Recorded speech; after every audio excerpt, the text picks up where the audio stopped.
I want to run a little simulation with you to start today's deep dive. Okay, I'm in. I want you to just, look at the time. Let's pretend it is 4:59 p.m. Right. You're probably wrapping up your workday. Maybe you have some music playing in the background. Spotify, probably. Exactly. And you're about to call your mom, or maybe your kid is in the other room, finishing up a homework assignment on their school's online portal. It's the golden hour of connectivity. Peak usage.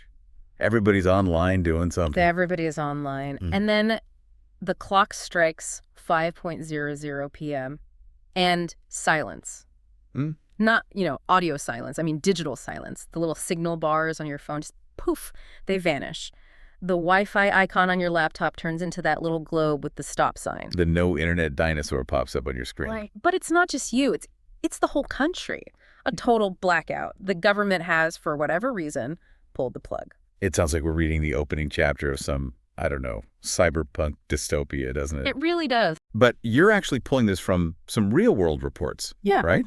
Specifically about internet shutdowns in certain places. Exactly. And looking at these reports, what really struck me wasn't just the political implication, which is, obviously massive, but the immediate human, almost visceral reaction. Yeah. We aren't just talking about, I can't check social media. No, not at all. We're talking about I think the phrase the research used was a cessation of modern functionality. Cessation of functionality. That is genuinely terrifying. It is. Just think about the layers there. The student you mentioned, their education just paused mid-sentence. Gone. The remote worker. Yeah. They just lost their livelihood in a microsecond. But then you get to the psychological layer, which I think is even more interesting. Tell me. There was this anecdote in the notes about a guy who lost his connection for just 1 hour, 60 minutes. Okay. And when they asked him to describe the emotion, he didn't say annoyed or frustrated. He said lost. Lost. Wow, like he was physically disoriented or something? Untethered. That's the word that comes to my mind.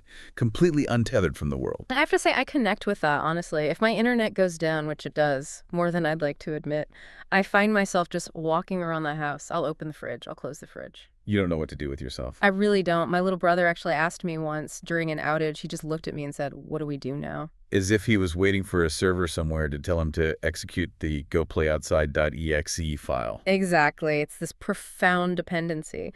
But here's the irony, and this is really the why behind this whole deep dive today. We have built our entire civilization, our economy, our social lives, even our mental stability on this incredible infrastructure. Yeah. And yet, if I put a router in front of you and asked, how does this little box actually send a movie to your iPad? Most people they'd stare at it like it's a magic black box, some kind of sorcery. It is magic to us. We just pay the bill, we see the little blinking lights, and we just pray that it works. And that ignorance, it's expensive. It costs us money when we buy the wrong internet plans. It costs us our security when we ignore things like firewalls. And it costs us our peace of mind when things inevitably break. So that is the mission for today. We're going to peel back the layers of that magic box. We are going to decode the alphabet soup, all the MEPs, the Ghertz, the 5G. We're going to look at the hardware, the history, the psychology, and even the future with AI. We're going to try and tune you from just a passive user into, an informed participant in your own digital life. I like that. And we're going to take our time, really make sure these complex concepts land in a way that makes sense. Perfect. So let's start at the source, the invisible pipeline itself. The connection. Okay, so we hear the word broadband thrown around constantly. It's one of those words that has almost lost all its meaning because marketing teams have just hammered us with it for 20 years. High-speed broadband, fiber broadband, super fast broadband. Right. But what are we actually saying when we use that word? What does it mean? It's actually a compound word that explains itself pretty well if you just break it down. It's broad and band. Okay, so wideband. But wide in what sense? We're not talking about the physical width of the cable being wider, are we? No, not at all. We're talking about the electromagnetic spectrum, the range of frequencies being used. Okay. Use an analogy, and it's a classic one, so it works so well. Imagine a road. The old information superhighway. That's the one. In the early days, say the 1990s, the internet was like a narrow country lane, a little dirt road, really. One lane. Only one car at a time. Exactly, one lane. And that lane had to be shared by everything. If a car, which in this case is a piece of data, was coming down that lane, nothing else could fit. This is why you couldn't be on the phone and on the internet at the same time. Precisely. They were literally fighting for the same narrow frequency on the old copper telephone wire. It was one or the other. I have vivid, almost traumatic memories of that. The screeching sound of the modem dialing up. A handshake sound. Yes. It sounded like two robots just screaming at each other for 30 seconds. It was setting up the connection, establishing the rules of the road. And then, inevitably, my mom would pick up the phone in the kitchen to make a call. Click. Connection dead. Gone. You lost your lane. You lost your lane. That was narrowband. A very narrow path for data. Okay, so if that's narrowband... Now, broadband is like taking that single dirt road and paving a massive 12-lane superhighway. It uses a much wider range of frequencies, a broader band of the spectrum. So you can send different types of traffic in different lanes. Exactly. You can send data for your web browsing in one lane, voice data for your phone call in another, and upload your photos in a third, all at the same time.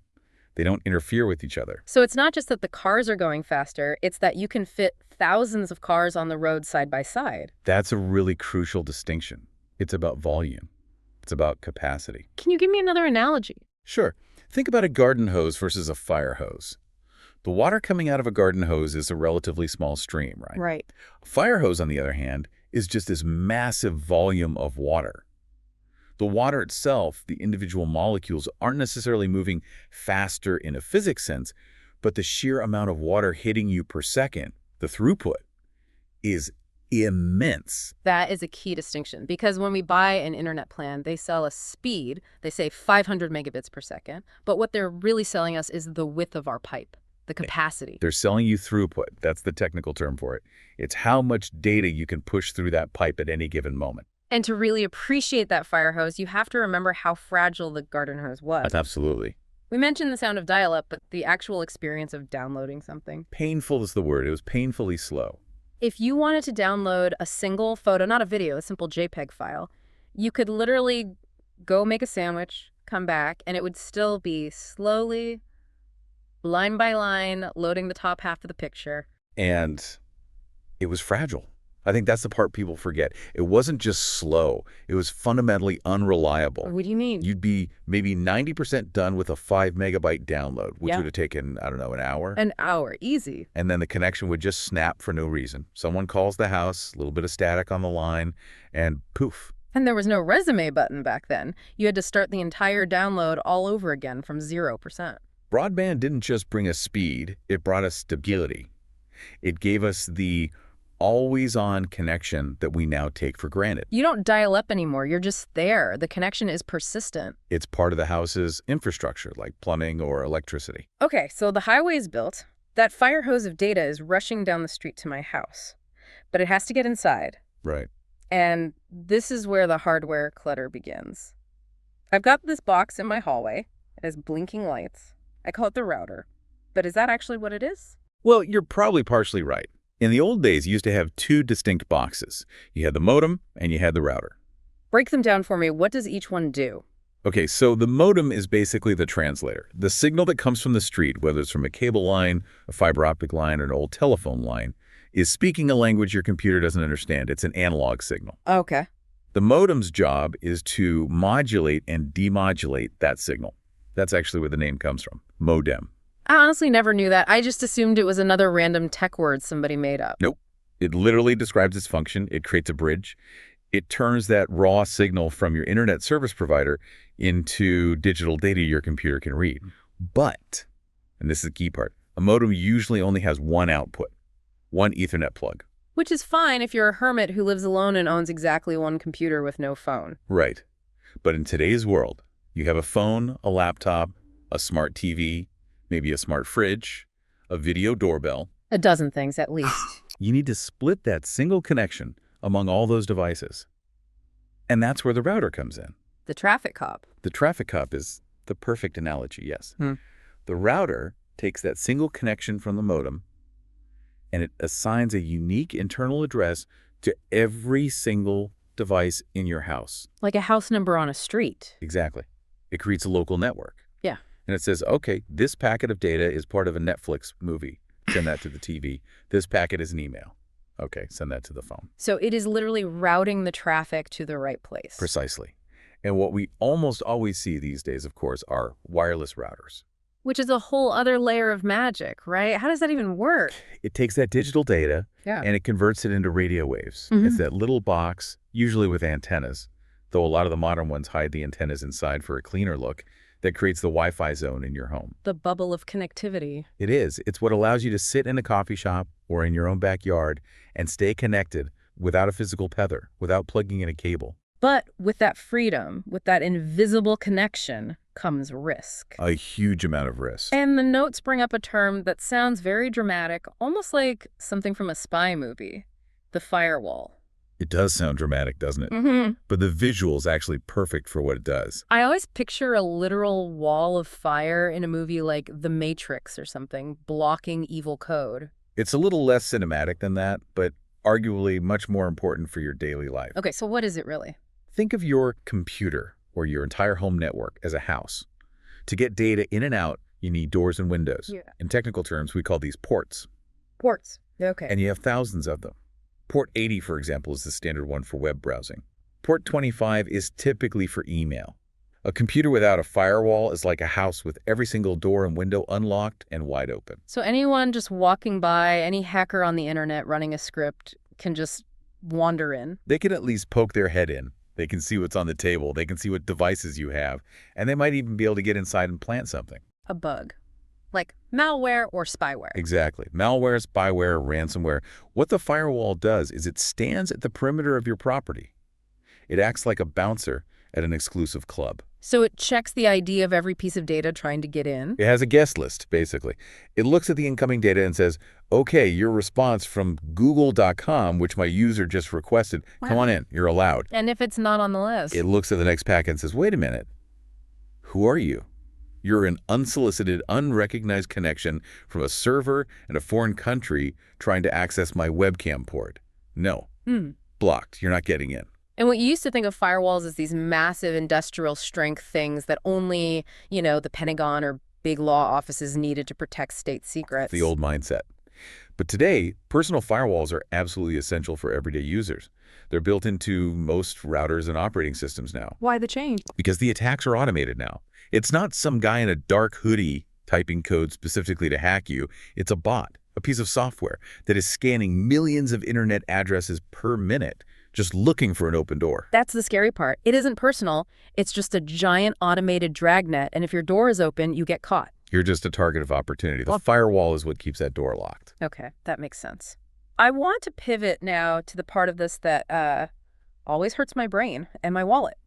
Buying the internet plan. Buying the plan. I walk into the store, or I'm on the phone with the provider, and they just start throwing alphabet soup at me. You can get 512 kilobps, or you can get 2 megabytes, or we have gigabit fiber. I feel like I need a math degree just to figure out what I'm buying. It is incredibly confusing, and I suspect it's by design. But we can simplify the hierarchy pretty easily. Please. It all comes down to the metric system prefixes we learned in school. Kilo, mega, giga. Exactly. At the very bottom, you have the bit. Yeah. The smallest possible piece. Right. Then you group them. Kilo means 1,000. So kbps is kilobits per second. 1,000 bits per second. Okay, that's the slow one. That's the old dial-up speed, yeah. Then you take a huge step up to mega, which means 1,000,000. So megabits per second is 1,000,000 bits per second. Correct. And then another giant leap to giga, which is 1,000,000,000. So when I see a plan that's 512 kilobps versus a plan that's 2 megabytes or megabits, really the mega one is just astronomically bigger. It's a huge difference. It's the difference between walking down the street and driving a race car. It's not even in the same ballpark. And this is where people get tripped up. They buy the cheapest plan, that 512 kilobits plan, because it's only, say, $30 a month. But then they get home and try to watch a movie. And that's where user needs come into play. It's about matching the plan to your activity. If you're just, sending plain text messages or simple emails, a basic plan like 512 kilobcs might actually be fine. But the moment you want to stream high-definition video or play a modern online video game or be on a Zoom call without freezing every 5 seconds. You need the premium speeds. You need those megabits. You need that wider highway to handle all that data at once. And if you don't have enough speed, you encounter the most dreaded enemy of the entire digital age. Yes. Lag. Lag. The bane of every gamer's existence. My nephew screams this word at his monitor about 10 times a day. I believe it. So let's define it, because it's not just about raw speed, right? No, and this is a common misconception. Lag is technically latency, and it's actually different from bandwidth. Give me the highway analogy again. How does it fit? Okay, so bandwidth is how wide the road is, how many lanes you have. Latency, on the other hand, is the speed limit on that road. Oh, interesting. You could have a 100-lane superhighway, which is amazing bandwidth, but if the speed limit is only 5 miles per hour, it's still going to take you forever to get to your destination. So for a gamer, they press the shoot button on their controller. That signal has to travel to the game server maybe hundreds of miles away. Right. The server then have to register the shot, calculate if it was a hit, and then send a signal all the way back to your console saying enemy down. That's the round trip. That's the round trip. If the latency is high, if the speed limit is low, say half a second, that round trip takes too long. By the time your shoot command even arrives at the server, the enemy player has already moved out of the way. And you're dead. And your character's just standing there. And you're on your couch screaming lag at the television. It's so funny how that word has bled into real life, though. I caught myself saying it the other day at work. I hadn't had my coffee yet, and I just said, sorry, everyone, my brain is lagging today. It's totally entered the common lexicon. It's the modern metaphor for any kind of cognitive delay. That actually bridges us perfectly into the softer side of all this, the psychology. Yeah. Because we're not just machines processing data. We are biological beings who are now, for all intents and purposes, tethered to these machines. We're basically cyborgs, if you think about it. Our phones are external brains. They really are. And we have this strange utility versus dependency dynamic going on. On the one hand, the internet is clearly a utility now. It's like water, it's like electricity. It's not a luxury anymore. Absolutely not. I mean, try applying for a job without it. Try filing your taxes without it. In many school districts, you literally cannot turn in your homework without an internet connection. It has completely ceased to be optional. Right. But because it's so deeply integrated into every part of our lives, when it's gone, we feel that empty sensation we talked about in the intro. The notes really highlight that specific word from the reports, empty. It implies a void, a hollowness. What causes that? I think that void is dopaminergic at its core. Break that down for me. Dopamine. Our brains have evolved over millions of years to seek information. It's a core survival mechanism. Knowing where the lion is, knowing where the food source is, knowing what the other members of the tribe are up to. Information is survival. Information is survival. And the internet is an infinite, bottomless fire hose of information. Every time we scroll, every time we get a notification, every time we click a link, we get a tiny little hit of dopamine in our brain. A little reward that says, ooh, something new. So when the connection breaks, the drip stops, the novelty machine turns off, and our brain goes into a state of withdrawal. That empty feeling is the brain craving the constant input it has become accustomed to. And that leads directly to the darker side that the source material mentions, things like addiction. For sure. Spending way too much time online, forgetting to look up and interact with the physical world around you. And the quality of the information is a huge issue, too.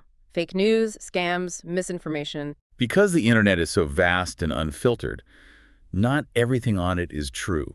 We have to become critical thinkers. We have to become our own fact-checkers, which is a skill we never really needed before. There's also this interesting tension that comes up in the notes about what we're losing in the physical world as we gain more in the digital one. Ah, yes. The evolution of communication. The letter versus the email. It's a bit of a romantic topic, I guess, but it's a valid one. It is. Think about the ritual of writing a physical letter. The physical act itself. You sit down, you get a piece of paper, a pen. You have to actually think about the sentence before you write it, because you can't just hit a backspace key on ink. That's a great point. There's a certain permanence to it, a deliberation. And then there's the delay. You seal it in an envelope, you put a stamp on it, you walk to the post office, and then you wait, maybe a few days, maybe a few weeks. That delay created anticipation.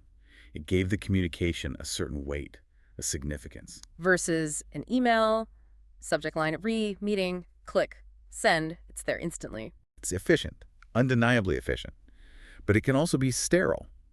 An email is just pixels on a screen. A letter is a physical object. It has a smell, it has the texture of the paper, the unique imprint of the person's handwriting. The notes ask a really provocative question about this. It asks, will we eventually forget how to write with a pen and pencil? It sounds extreme, but is it? Look at schools today. Cursive handwriting is already disappearing from many curriculums. That's true. We're moving towards a world of keyboards and voice-to-text. The physical, muscular act of forming letters with ink might eventually become a lost art, or at least a niche hobby like, calligraphy. We see the exact same battle playing out with books. E-books versus physical books, the whole Kindle revolution. I have to admit, I am completely torn on this one. I use both. Why are you torn? Because on one hand, I love the incredible efficiency of an e-reader. I can carry my entire library in my back pocket. If I'm on an airplane and I finish a book, I can download the next one in the series instantly. It is the ultimate convenience. You save trees, you save shelf space in your house. All true, but I really miss the spatial awareness of a physical book. Explain what you mean by that. Spatial awareness. When I'm reading a physical book, I always know exactly where I am in the story. I can feel it. I can feel that I have a thick chunk of pages left in my right hand, so I know I'm still in the first act. And you can see the end approaching. Exactly. I know the climax must be coming because the pages in my right hand are getting thin. On a Kindle, it's just a number. Location 4,502 of 70800. It's abstract. You lose the tactile map of the story. That's the perfect way to put it. You lose that satisfying tactile sense of progress. There's a specific feeling of visually seeing how much you've read and how much you have left to go.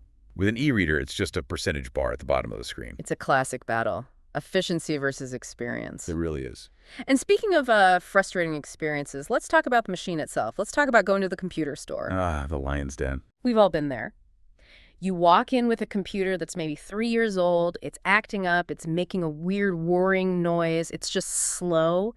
You just want it fixed. You're looking for a repairman, a technician. You don't get a repairman. You get a salesperson.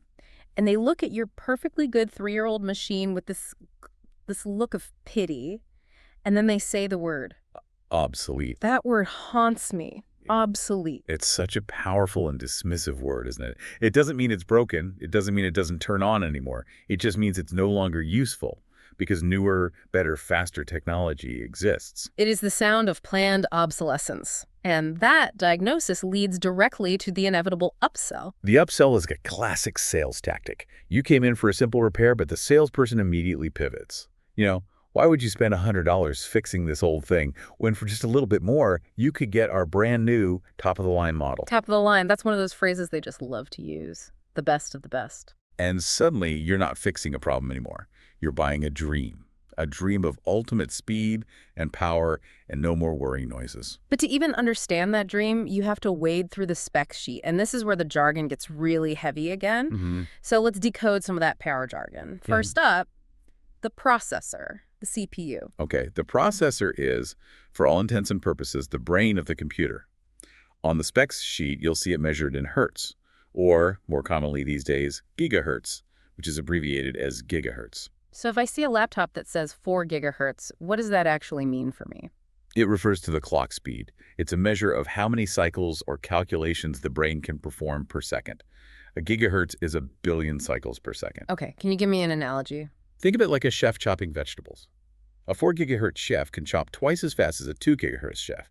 They could just get through the work more quickly. And why does that matter to me, the average user who is not a chef? If the brain is weak or slow, and you try to do too many things at once, like you have 10 tabs open in your browser, you're playing music, and you're trying to edit a photo, the computer gets overwhelmed.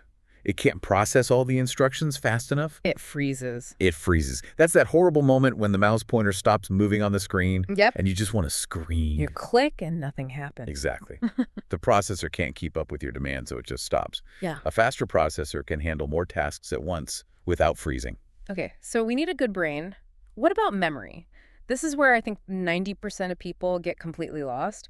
We see RAM and we see hard disks. This is absolutely the most common point of confusion. Yeah. The best way to think about it is the office analogy. Okay, I'm ready. Lay it on me. Think of your computer as your office. The hard disk, or the solid-state drive, the SSD, is the big filing cabinet against the wall. It's where you keep everything for the long term. All your files, your photos, your movies, your programs. It's huge, but it's a little bit slow to have to walk over, find the right drawer, and pull out a file. Makes sense.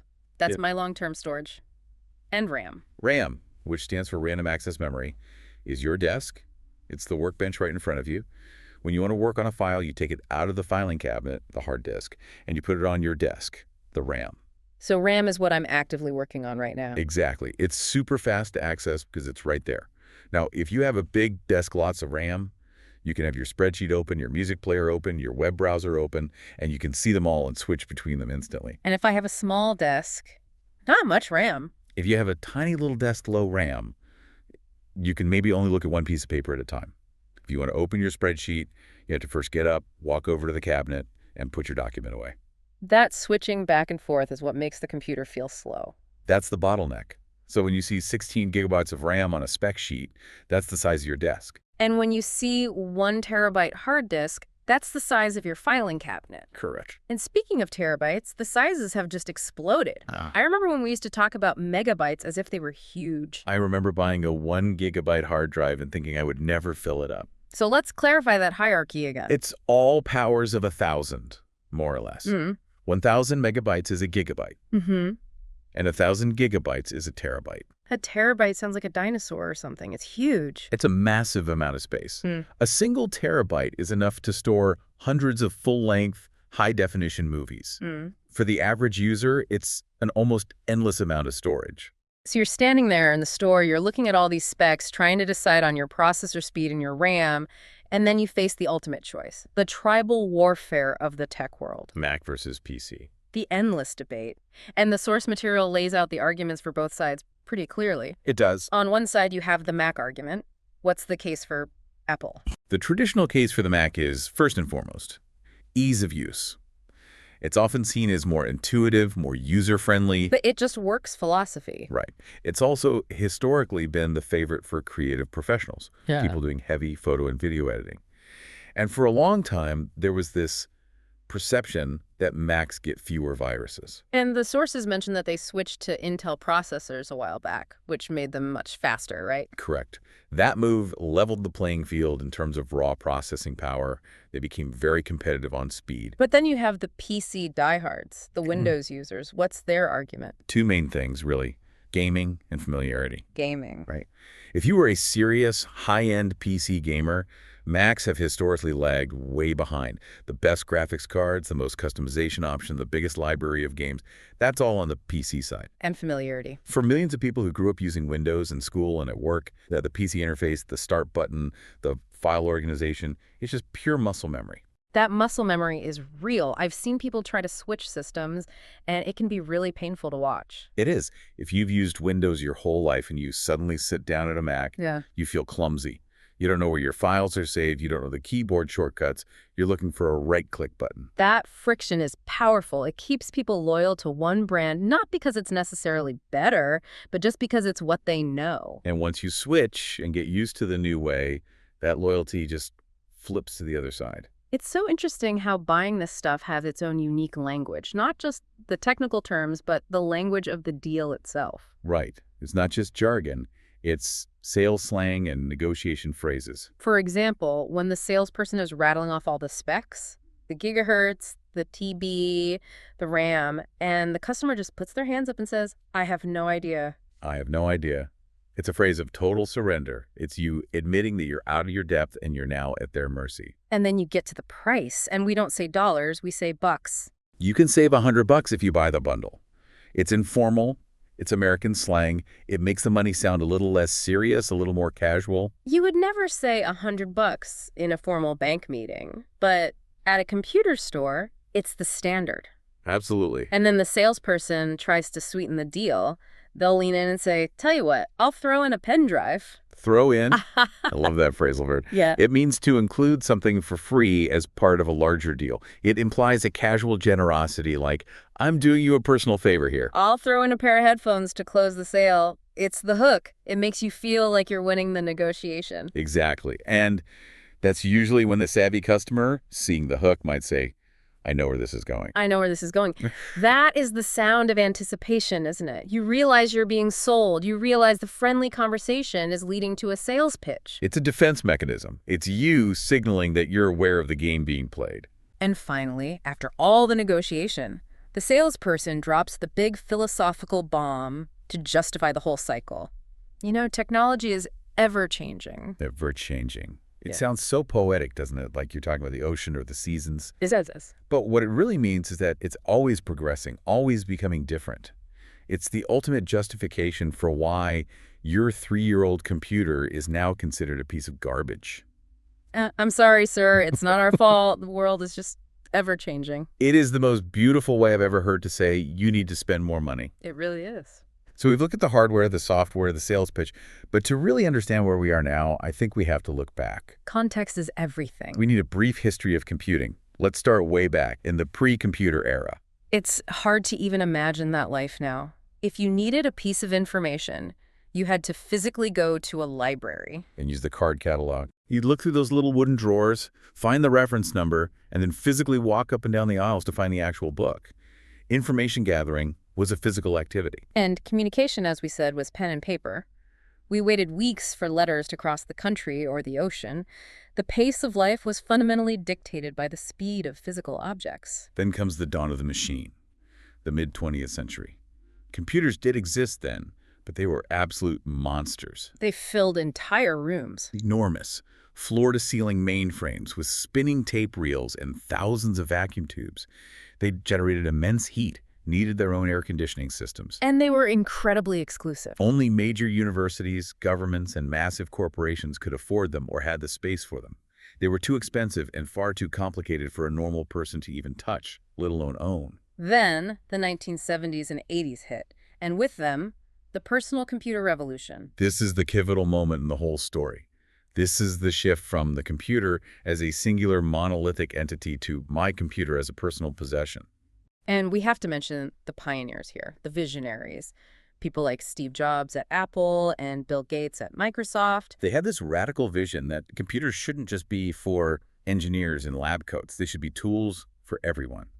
For students, for writers, for small business owners. They brought the screen into the living room and the home office. Suddenly, people were writing documents, playing simple games, and learning to code all at home. It was a paradigm shift. And then came the next massive leap, the 1990s, the internet age. The Great Connection, taking all of those millions of personal computers and linking them together into a global network. This is where the physical library started to die, in a way, because now we had search engines, Google, Yahoo, Alta Vista. And the answer became immediate. You no longer had to go to the information came to you, you typed a query, and a world of knowledge appeared on your screen. The friction of finding things just evaporated. And that leads us to the final era, the one we're in now, the smartphone era. Let's say it started around 2007 with the launch of the first iPhone. The key word for this era is convergence. What do you mean by that? Before the smartphone, you had a whole collection of separate devices. You had a camera for photos, a phone for calls, a paper map in your car, a calendar on your wall, and a computer on your desk. The smartphone took all of those things and converged them into one single slab of glass that you carry in your pocket. We are now constantly connected. Apps like Instagram and WhatsApp and Twitter keep us in a perpetual state of communication and information flow. It made the world feel much smaller, but it also tethered us to the digital world 24/7. There's no escaping it. There really isn't. So what's next? We've gone from these room-sized calculators to pocket-sized supercomputers. Where is the arrow pointing now? I think without a doubt the arrow is pointing toward artificial intelligence, AI. We hear this term everywhere now. It's the big buzzword. But what is it, simply put? Simply put, it's about creating computer programs that don't just follow instructions, but can actually think and learn in a way that mimics human intelligence. It's about pattern recognition, not just calculation. And the applications are just wild. The source material mentions doctors using AI to help find diseases. Yeah, that's a huge one. Diagnostic tools that can scan an X-ray or an MRI and identify patterns that a human eye, even a trained one, might miss. They can spot tumors earlier and more accurately. Or what about cars that can drive themselves? Autonomous features that use AI to see the road and react faster than a human can to keep drivers safe. It's automating jobs, which is a scary thought for a lot of people. But it's also automating safety and efficiency in ways we're just beginning to understand. And we're even seeing the hardware start to shift again. There's talk of wearables and the real futuristic idea of smart glasses. Imagine that for a second. A pair of glasses that can overlay digital information directly onto the real world. So you could look at a restaurant across the street. And the menu and customer reviews would just float in the air next to it. You could look at a person you just met, and their name and title could appear. It's the next step in that convergence you talked about. The screen itself disappears and the world becomes the screen. It is both incredibly exciting and, I have to admit, a little bit terrifying. But I want to bring it back to something a little closer to home, a more practical application. Tech as a teacher. Ah, yes. We're using all this powerful technology to learn new skills, specifically languages like English. This is a huge, unqualified positive, in my opinion. Technology has absolutely revolutionized how we can learn things. I mean, podcasts, for one. Exactly. Learning via audio. You can immerse yourself in the sounds and rhythms of a language while you're driving to work, while you're at the gym, while you're jogging. You don't have to be sitting in a classroom. And then there are the apps, like Duolingo, the whole gamification of learning, turning it into a fun daily habit. And voice recognition software. This is AI in action right now. You have software that can listen to you speak a phrase and give you instant feedback on your pronunciation. It's like having a private, infinitely patient pronunciation tutor in your pocket. For sure. And flashcard apps that use images and sounds to help you remember vocabulary. It's all about making learning more effective and more engaging. And maybe the biggest thing is the global connection. Mm-hmm. You don't have to save up thousands of dollars to travel to London to practice your English anymore. You can join an online language exchange and have a live video chat with a native speaker in the UK from your own bedroom. It's broken down the geographical barriers to immersion. It's amazing. But it brings us right back to that salesperson's favorite line. Technology is ever-changing. And that leads to what I think is the most important skill of the 21st century. The adaptability imperative. What's that? Because the technology changes so incredibly fast. The specific skills, like knowing how to use Windows 95 or knowing how to code in a particular language, those skills have a shorter and shorter shelf life. They become obsolete. So what matters isn't what you know, but how fast you can learn something new. Exactly. The most important skill is learning how to learn. If you can't adapt, you become obsolete, just like that 3-year-old computer in the repair shop. We have to keep our own operating systems, our mental operating systems, updated. We have to be willing to unlearn old ways and relearn how to do our jobs, how to communicate every few years. So let's try and wrap this up. We have unpacked a massive amount of information today. We certainly have. It's been a journey. We started with that invisible pipeline broadband, routers, firewalls. We tried to navigate the confusing world of buying a new PC, the KBTs, the gigahertz, the terabytes. Right. We looked at the psychology of our dependency and the history of how we got here, from those giant mainframes to the iPhone in your pocket.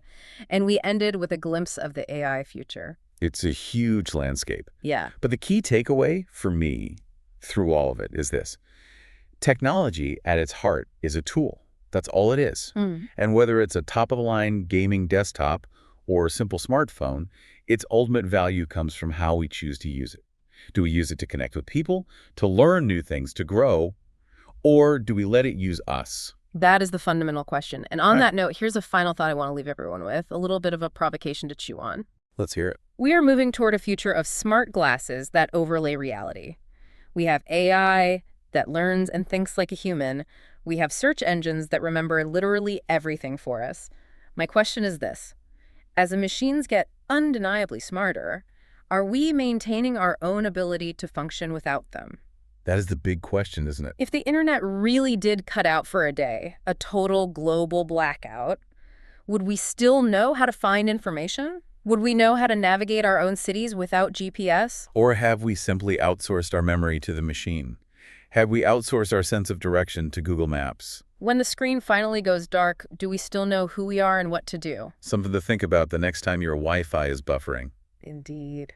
Thanks for diving deep with us today. Hopefully you can go explore your own devices now with a little more understanding of all those invisible specs that are powering your life. Stay curious. And we'll see you next time.